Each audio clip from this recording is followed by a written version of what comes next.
Folks, we all know that everybody hates Chris, just not this one, because he's been able to turn his trauma into triumph. And now moving forward, he is swinging for more impact. As a Highland Park shooting survivor, he's transformed pain to purpose, co-founding the Walking Tall movement, leading Hail Hail auctions, and mentoring future athletes with the SBA Raiders. Chris Maliszewski leaves every room better than he found it. Folks, get ready to be inspired.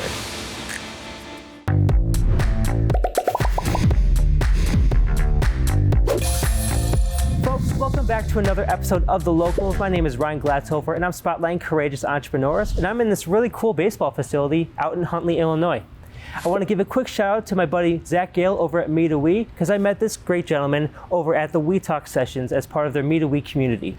Please join me in welcoming a wonderful business person and a great, just overall individual, Chris. Chris, nice to have you. Ryan, thanks for having me, man. It's an honor to be here. So Chris, you wear multiple hats. You are the owner of Hail Hail Auctions, you run the Walking Tall movement, and you are part of this great facility here. So why don't you tell me a little bit about your involvement in all these great organizations? I'm Chris Maliszewski. I'm a man of many hats. I currently wear 3 of them. One, as you said, is the co-founder of the Walking Tall movement and mental health advocacy. The other is as founder and owner of Hail Hail Auctions, where I raise awareness and money for community building organizations. And then we're in this awesome baseball facility because I'm the Director of Player Development and Recruiting for an awesome nonprofit youth local baseball organization here in Huntley called the SBA Raiders. What's your background in, and how did you kind of get into all these different ventures? The reason why this facility is so fitting is because I owe everything to the game of baseball. I was able to earn a scholarship to the University of Iowa, where I lettered for 4 years in the early 2000s. Upon graduation, I turned into a 10-year career as a college baseball coach at the Division I level. But as you know, I was a part of a traumatic experience that kind of turned me on my head. Your story is very unique and it's quite inspiring. What was your experience with the Highland Park shooting, and how did that inspire some of these ventures? On July 4th, 2022, unfortunately, there was a mass shooting in Highland Park, Illinois at the 4th of July Independence Day Parade. I served as the co-chair of that parade that day, and I had for the previous 5 or 6 years before that as well. This was a great day. It was the first 4th of July parade in 2 years because COVID had kind of stopped the 2 years prior, and so the community was out in full force. Everything started as if it always has, frankly, and then at 10:14, you heard some unusual sounds that turned to be gunfire, and heard a second round of that. And it was at that point I realized that, we were under fire in a mass shooting. It was chaos, frankly. It was the worst day of my life, and I remained on site for 9 hours doing some unimaginable things, making sure others were safe, making sure the community was locked down properly, just doing things that in my role as an employee of the Park District of Highland Park at that time called for me to do. Until I knew that things were safe, I wasn't willing to go home. It really impacted me mentally and set me back, but I'm doing a lot better, and a lot of it has to do with my work with the Walking Tall movement. What is the Walking Tall movement? Our mission is to inspire all of humanity to be more approachable, vulnerable, and to walk tall in their lives. I and another mass shooting survivor by the name of Todd Blylevin and a doctor of psychology, Dr. Vanetta LaRosa, founded the Walking Tall movement. We do have a podcast where we bring on great guests talking about their traumatic experiences and how it impacted them from a mental health perspective and what they're doing about it. We've sponsored some great community events and raised money for mental health organizations all throughout the country. We're in the final stages of having the Walking Tall Foundation, and so we're going to have our 501c3 organization to mobilize into communities of trauma, meaning when the next mass shooting occurs, we'll be in those communities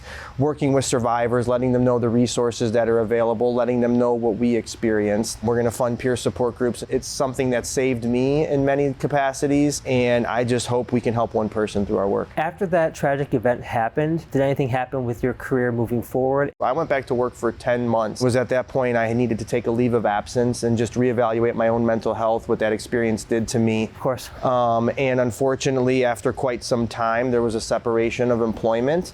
And it really forced me to take a long, hard look at what it is I was doing with my life and how I wanted to move forward.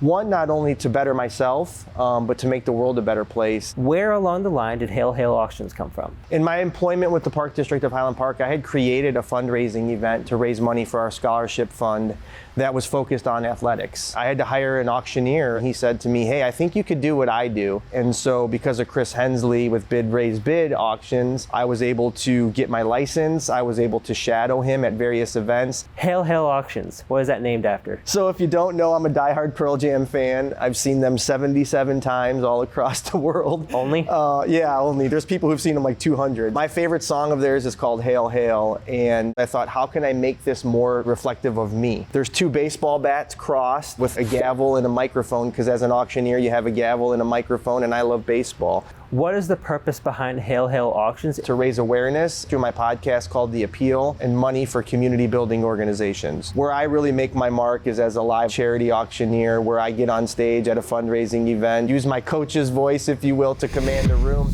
212, $100, thank you. Who else? 223, $100, thank you. Who else? 155, $100, thank you, sir. Appreciate you. Anybody else? Am I missing? What, in your opinion, makes a great auctioneer? You have to believe in the mission you're supporting. Why you're selling what you're selling? Early on in my auctioneer career, it was very transactional at times. And that's not who I am at heart, right? I want to become invested in who I'm partnering with. The people, not the product. Exactly right. So I want to volunteer for these organizations, see who their work impacts, where some of their deficiencies are, what we're raising money to fund. You can't just be on stage selling a trip or selling a tchotchke or asking people for money, right? Yeah. You have to really believe in what it is they're doing to make our world a better place. And the great thing about being an auctioneer and an entrepreneur in my capacity is I get to choose who I work with. And so if I don't really believe in this organization's mission, I'll refer them to somebody else. What's the most interesting, weird, or unique thing that you have auctioned off? One time I had some Barbies, right? If I were to sell my soul, I wonder what I would get. Yeah.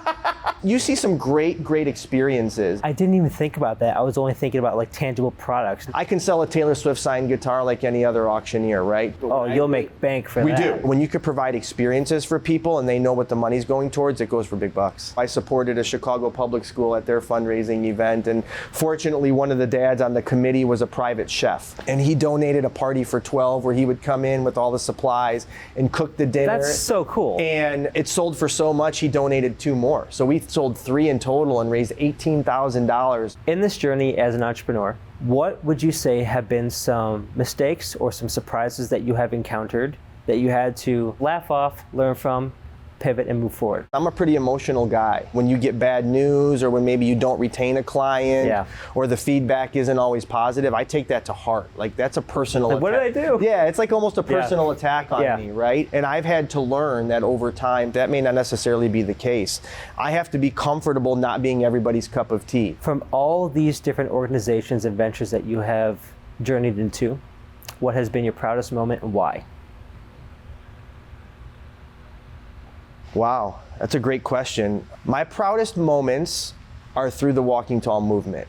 And when I get an unsolicited note or outreach from a perfect stranger letting me know that the work I'm doing has made an impact in their life, I get goosebumps. It's great raising $1 million for a charity. It's great winning a baseball game and helping a kid get a scholarship.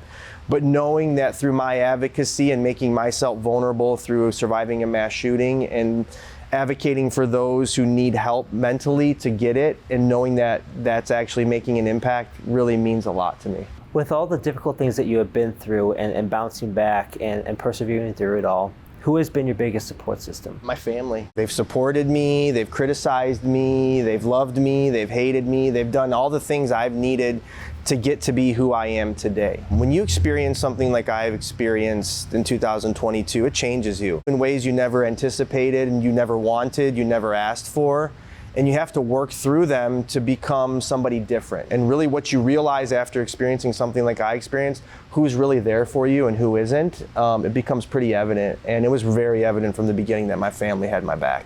Do you believe everything happens for a reason? No. Really? I believe it's incumbent upon an individual to make something of it. I don't think I was put in a mass shooting to create the Walking Tall movement or to start Hail Hail Auctions. I think that I was in the wrong place at the wrong time, and because of who I've always been and because of the support I have of others, I've been able to turn that into something pretty special. That doesn't mean I'm special, it just means I need to help uplift others so they can do it themselves as well. I would disagree. You're pretty damn cool. Yeah, well thank you, I appreciate that. For anyone that wants to build something of their own, what would be your advice to them? having no fear of failure. Too many times others are gonna tell us you can't do it. We're gonna doubt ourselves. When you do fail, learning from it, not being scared of it, and moving on. Looking ahead, where would you like to see all the different things that you're working on? I would love to see the SBA Raiders gain a national presence, if you will, and I hope by my presence I can help foster that, bring in more diverse auctioneers and help mentor and guide and train females or African Americans or Hispanics, because there's a lot of older white gentlemen who have been a part of this industry and who've monopolized it. We need some more representation, but I also want to build my business. And with the Walking Tall movement, man, I just want to help one person. Sir, you are inspiration personified. Thank you. Thank you so much for your time. I appreciate it, and keep up the great work. Thank you for all you're doing to uplift entrepreneurs, and it's just great to see folks like yourself with a platform like you have, uplifting people like me and so many of the others, so thank you as well. That's very kind. And folks, that does it for another episode of The Locals. Are you interested in more content like this? You know what to do. Hit that subscribe button. Hope to see you next time. Thank you so much. Thank you, Ryan.